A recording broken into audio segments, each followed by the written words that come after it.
G'day folks, what is going on? Hope you're all having a fantastic day. Stepping out onto the balcony with you today. Wanted to film a video and talk to you guys a little bit about content creation, okay? And in particular, two things that I want you doing in every single piece of content that you create if your goal is to use that content to one, generate leads, and ultimately two, convert those leads into sales. And I don't care what you're selling, products, services. We in particular help folks with info products, courses, coaching, consulting, affiliate products, but really it doesn't matter. These are two universal things that you want to do in your content if you ultimately want to be able to monetize it. Okay, before we jump into it, if you haven't already, be sure to check out that first link in the description. That's going to share with you a coaching offer that we did that created 45K in 11 days in profit in our business, and it's going to walk you through the entire offer in detail. You'll get a feel for how we do things. We've stepped away from the mainstream model of like getting on the phone and stuff like that. Allows us to close deals of anywhere from $1,000 up to $30,000 plus. We're rolling out a new 60K offer in my business, and we do this all without strategy sessions, discovery calls, teams of setters and closers, all that kind of stuff, right? Really simple, new model that's working super well, so you should check that out. Once you've done that, subscribe, give the video a like, all that kind of stuff, and then you won't miss any future content, all right? So with that out of the way, look at that sky. It is such a nice day. We're heading into winter here in Australia, and the weather is just on point. The water is green. Beautiful. So let's talk through these two things, right? Content is an incredibly deep topic. I've done other videos on it, but I haven't done one specifically on these two key factors. All right. If you want to keep things really simple in your mind when it comes to your content creation, I want you thinking about it and making sure that every piece that you create does these two things. All right. The first thing is I want you to keep in mind the word pre-selling. Okay. The word pre-selling. Now, what does that mean? All right, it can be interchanged for marketing, right? Marketing's a bit more vague though, but pre-selling is just what do we need to do before our lead or our prospect enters our sales process in order to prepare them as much as possible, get them in the right headspace that they're going to buy, okay? That's pre-selling. That's the very first thing that we want to do, all right? Now, I'm not gonna leave it there, we're gonna go deeper.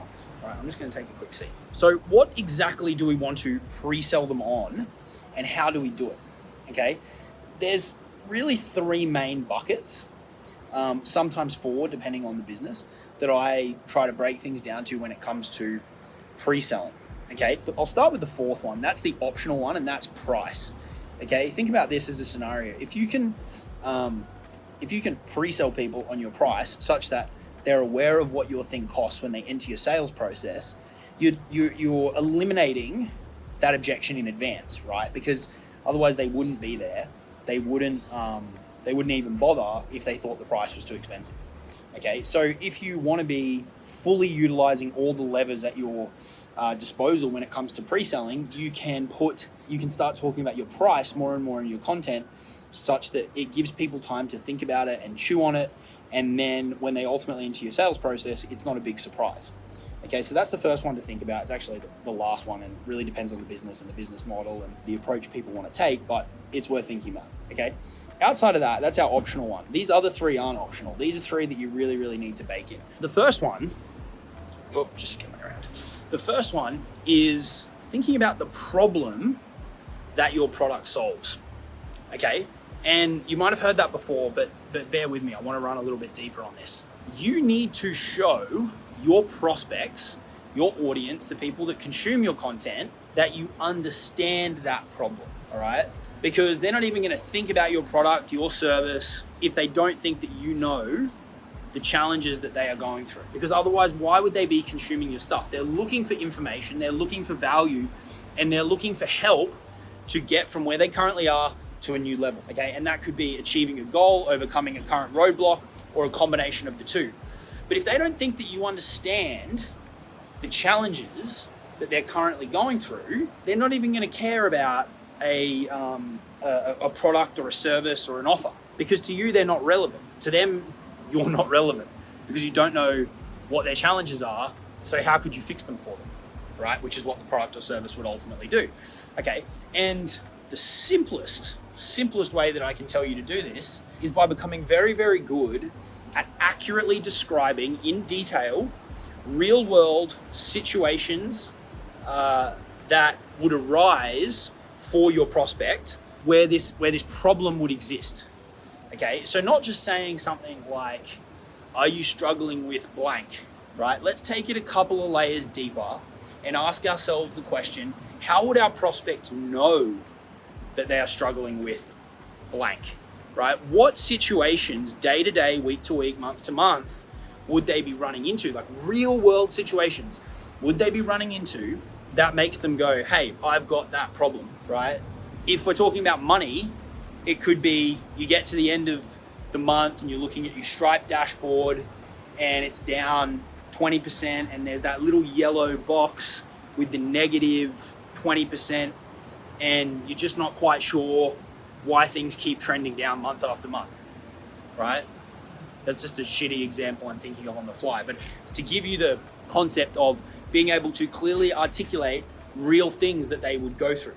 The more of those situations that you can describe in detail and paint that little picture or draw that little drawing or create that little movie for them, the more and more they are going to think about you as a potential, we're not there yet, but as a potential solution for that problem. You will develop authority and you will develop credibility simply through your ability to accurately describe in detail those challenges that they are facing, okay? So if you're doing your content, an area that I want you to spend a lot of time on is how you describe the challenges that your people are going through and in how much detail, okay? And this is where it really, it pays to know your people and what they're going through, okay? And if you don't know, you need to talk to them. You need to ask them. You need to dig in and really understand that, okay? Because what we're doing there is the first step of pre-selling is we're pre-selling them on the fact that we understand their problems and we should be able to understand them probably even better than they do, right? We might even illuminate new problems for them in doing it they didn't even know that they had, or can shift their perspective on what their actual problem is.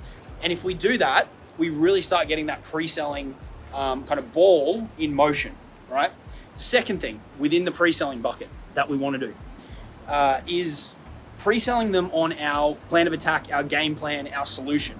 Okay, so once we've sold them on the fact that, hey, I really understand the problem/problems that you are going through that are currently keeping you where you are or stopping you from going where you want to go, then we get into, well, what sits in between those two places, right?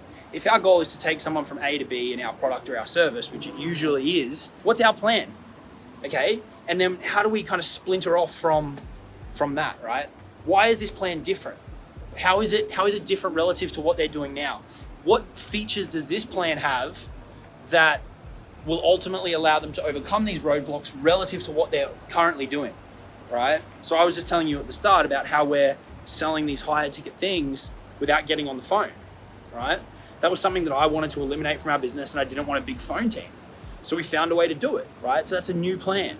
It's a new strategy. So you want to be able to articulate to people your approach, your methodology. And in particular, you want to be able to articulate to them how it will help them overcome those roadblocks, those pains, those problems and challenges that they are facing.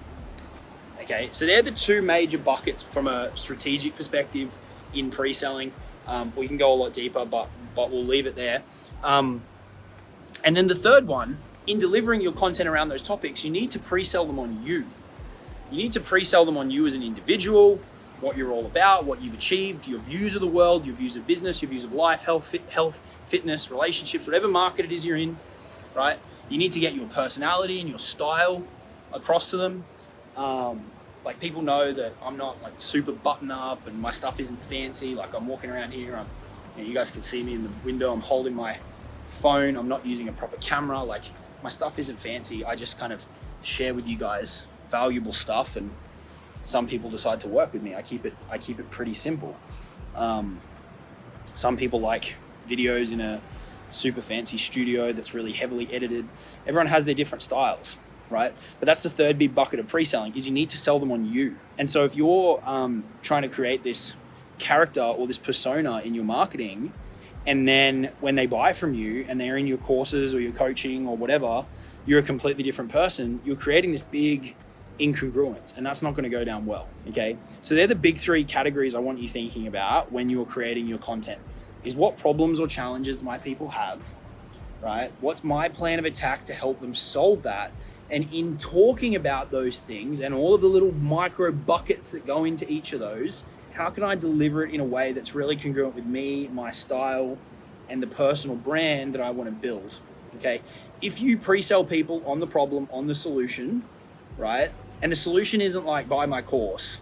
The solution is like, first we're going to work on this, then we're going to work on this, then we're going to deploy this, and then that's going to result in this thing. It's like, what's the game plan? Okay. You pre-sell them on you, aka they like you and they don't mind your style, and they kind of jive with your approach. If you pre-sell them on those three things, and then optionally the one we started with, price, the next thing, right? The next thing is the product or service. But if they've already bought into those four things or those three things, depending on how many you put on the table, it makes it way, way, way easier, okay? Because you've eliminated so much of that sales process up front, and it makes selling a hell of a lot easier, okay? So that's the first thing we want to do in our content if our goal is to generate leads and monetize. The second thing that we want to do is we always want to try, not always, a lot of the time, we want to try and include some form of call to action, right? It doesn't have to be a hard call to action, it can be a soft call to action to generate what I call expressions of interest. Okay, now you can generate these expressions of interest without a call to action, but it can help. Okay, so an expression of interest to me in this context is someone watching a video, liking a post, commenting on a post, messaging you from a post, opening an email, clicking on a link in an email, watching a story on Facebook or Instagram or whatever. These are actions that people are taking to consume your stuff that shows that they are interested, right? They may not be ready to buy yet, they may not be pre-sold enough, but they're interested, okay? And what we can use those expressions of interest for is lead generation, all right? So what we've done now is we've generated our traffic through our content, we're pre-selling it, and then the expressions of interest from the people who are consuming it, interacting with it, commenting on it, messaging us off it, all that kind of stuff is doing our lead generation. And that's what we want our content to do. After that, our sales process and our offer can come in and do a lot of the heavy lifting, all right? But with our content, that's our goal. Generate the traffic and pre-sell them using those strategies that I spoke to you about, and generate leads through those expressions of interest, okay? That could be inbound leads, people message you after watching content, or you could outbound people who interact with your stuff and see what's up, see if there's some way that you can help them. There may be, there may not be, either way, right? But those expressions of interest tell us who is paying attention, and the only reason that they're paying attention is if they think that you can help them in some way, shape, or form. Okay, so keep those things in mind when you're creating your content. They're the two major buckets: pre-selling and generating expressions of interest. If you do that, your content game will go to a whole new level, and you'll be able to monetize it in a lot bigger way. All right, check out that first link in the description. Like, comment, subscribe, all that kind of good stuff. I'll see you on the next video.